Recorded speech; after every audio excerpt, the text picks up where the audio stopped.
News night में सबसे पहले बात करेंगे विकसित भारत संकल्प यात्रा की, जो देश भर में निकाली जा रही है और जिसका उद्देश्य सरकार की प्रमुख योजनाओं से परिपूर्णता हासिल करना है। और इसके तहत ये सुनिश्चित किया जाना है कि हर योजनाओं का लाभ सभी लक्षित लाभार्थियों तक समयबद्ध तरीके से पहुंच सके।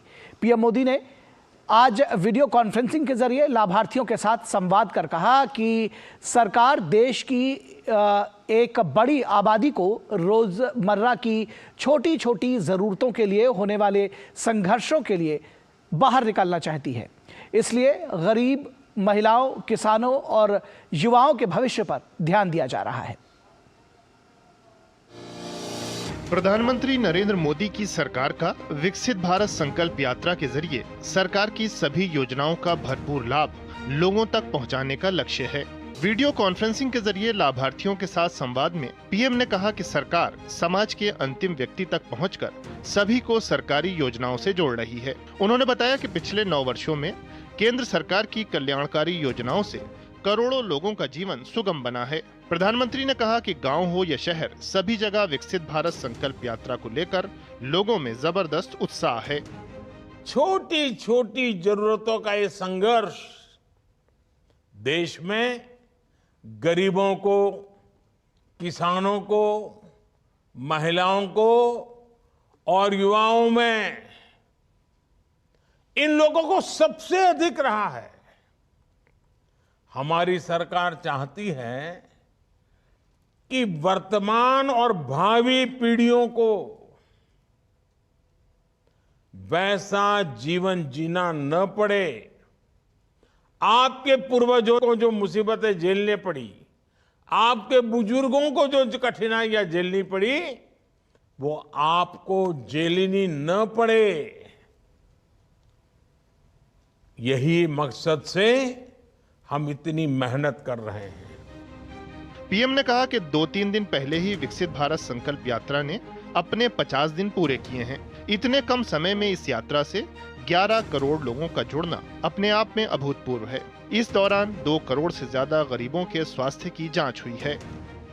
विकसित भारत संकल्प यात्रा के दौरान 2 करोड़ से ज्यादा गरीबों के स्वास्थ्य की जांच हुई है।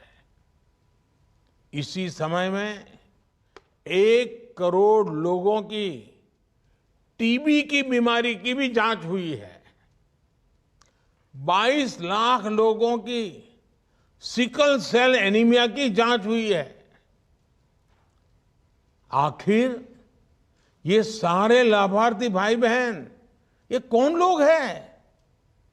ये सारे लोग गांव, गरीब, दलित, पिछड़े, आदिवासी समाज के लोग हैं। प्रधानमंत्री नरेंद्र मोदी ने कहा कि छोटे किसानों को मुसीबतों से बाहर निकालने के लिए सरकार निरंतर काम कर रही है। कृषि में सहकारिता को बढ़ावा देना इसी सोच का नतीजा है।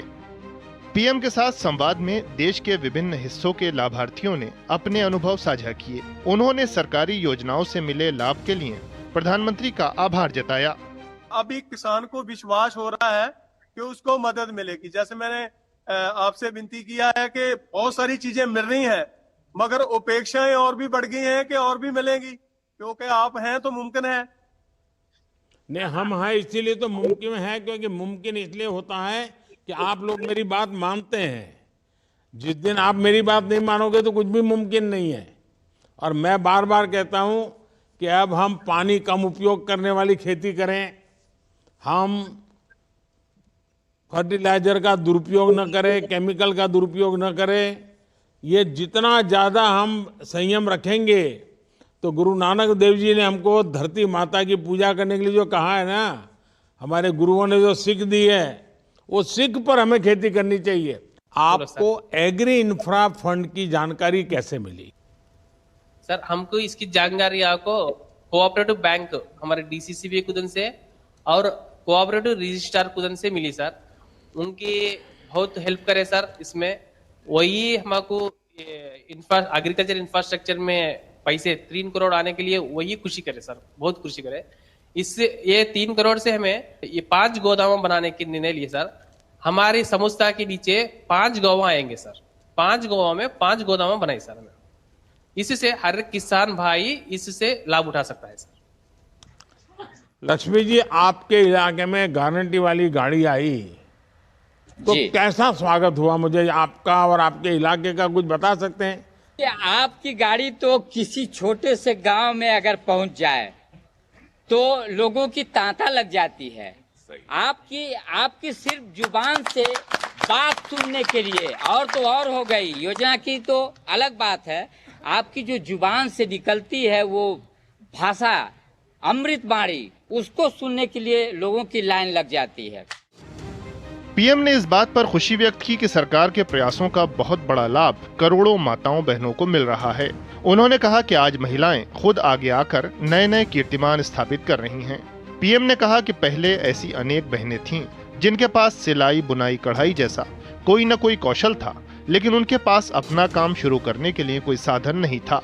मुद्रा योजना ने उन्हें अपने सपने पूरा करने का भरोसा दिया है। आज गांव-गांव में रोजगार और स्वरोजगार के नए मौके बन रहे हैं।